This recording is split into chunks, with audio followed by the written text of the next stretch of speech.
নমস্কাৰ ছাৰ বাইদেউসকল।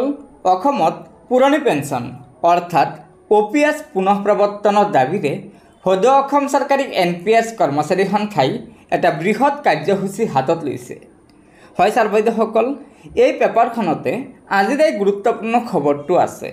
প্ৰথমতে চাব, OPS অবিহনে ক্ষান্ত নোহোৱাৰ হুংকাৰ, পুনৰ ৰাজ্য কঁপাব চৰকাৰী কৰ্মচাৰীয়ে। চৰকাৰী কৰ্মচাৰী সমাজৰ অৱসৰী সুৰক্ষাৰ স্বাৰ্থত পুৰণি পেঞ্চন ব্যৱস্থা পুনৰ প্ৰতিষ্ঠাৰ সংগ্ৰাম অধিক তীব্ৰতৰ হৈ পৰাৰ লগে লগে নতুনকৈ কেন্দ্ৰীয় চৰকাৰে UPS ঘোষণা কৰাটো এক বিতৰ্কিত সিদ্ধান্তৰ বাহিৰে আন একো নহয়। যিহেতু পুৰণি পেঞ্চন ব্যৱস্থা কৰ্মচাৰী সমাজৰ অৱসৰী সময়ৰ একমাত্ৰ সুৰক্ষাৰ কৱচ হিচাপে প্ৰমাণিত হৈছে, গতিকে আমাৰ স্পষ্ট মত, আমাক OPS হে লাগে। NPS বা UPS বা VPS বা ZPS আমাক নালাগে। আমাৰ সংগ্ৰাম OPS পুনৰ প্ৰতিষ্ঠা নোহোৱালৈকে তীব্ৰতৰৰ পৰা তীব্ৰতৰ কৰা হ'ব। এই মন্তব্য সদৌ অসম চৰকাৰী NPS কৰ্মচাৰী সংস্থাৰ সভাপতি অচ্যুতানন্দ হাজৰিকা ডাঙৰীয়াৰ। আজি আবেলি সদৌ অসম চৰকাৰী NPS কৰ্মচাৰী সংস্থাৰ কামৰূপ মহানগৰ জিলা সমিতিৰ নীতি নিৰ্ধাৰণ গোটৰ আলোচনাত সংস্থাই পুৰণি পেঞ্চন ব্যৱস্থা পুনৰ প্ৰতিষ্ঠাৰ সংগ্ৰামক তীব্ৰতৰ কৰাৰ সিদ্ধান্ত গ্ৰহণ কৰে।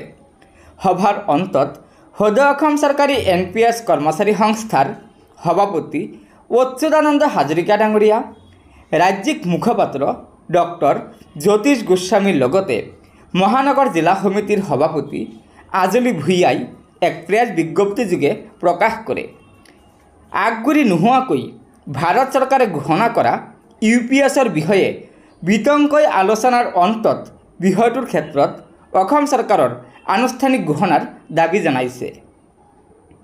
ভাৰতৰ বিভিন্ন স্থানত চলি থকা OPS প্ৰাপ্তিৰ সংগ্ৰামৰ সমান্তৰালভাৱে অসমতো তীব্ৰ গণতান্ত্ৰিক আন্দোলন সংগঠিত কৰাৰ স্বাৰ্থত অহা 2 অক্টোবৰত অসমৰ সমূহ জিলা সমিতিৰ সাধাৰণ সভা অনুষ্ঠিত কৰিবলৈ সভাত সিদ্ধান্ত গ্ৰহণ কৰা হয়। এই সাধাৰণ সভাই সংস্থাৰ সংগ্ৰামী কাৰ্যসূচীসমূহক চূড়ান্ত ৰূপ দিব।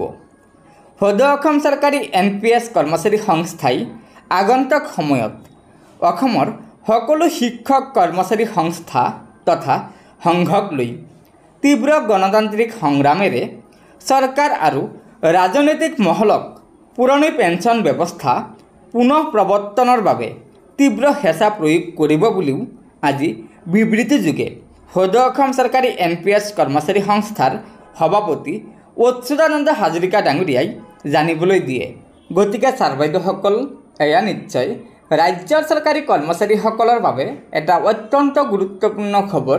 সেয়েহে লগৰ বন্ধুবৰ্গক এই ভিডিঅ'টো শ্বেয়াৰ কৰি আজিৰ এই গুৰুত্বপূৰ্ণ খবৰটো জনাই দিব আৰু নতুনকৈ অহা ছাৰ বাইদেউসকলে অনুগ্ৰহ কৰি আমাৰ এই চেনেলটো ছাবস্ক্ৰাইব কৰি ল'ব। ধন্যবাদ।